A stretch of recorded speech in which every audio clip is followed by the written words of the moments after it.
GMA, good morning, attorney!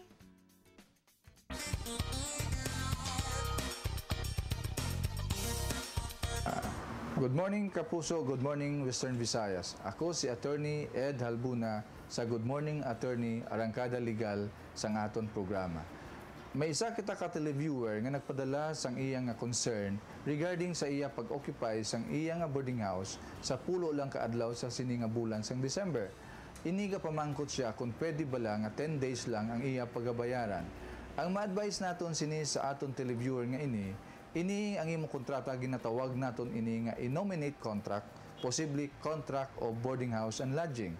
Pero may kaangid-angid ini sa ginatawag naton nga contract of lease. Kay sanay bolon naton sa base sa ginapaabot sang aton televiewer, ang iya nga kontrata would be for the entire period sang iya nga pag-eskwela diri sa Iloilo City. Kay kun bulanan ang imong kontrata, magabayad ka gid sang bilog nga isa ka bulan.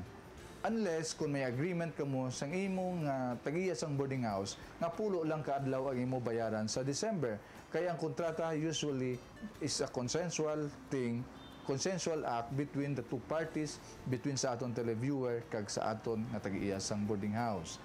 Pero kung ang imong kontrata is for the entire period sang imong eskwela diri sa Iloilo City, ini pagabayaran mo ang bilog nga period monthly kay bulanan ang imong kontrata. Ini si Attorney Ed Halbuna sa Good Morning Attorney Arangkada Legal. Good morning, Western Visayas. Good morning, Kapuso. Kagaran ng mga kapuso, isa ka organization nga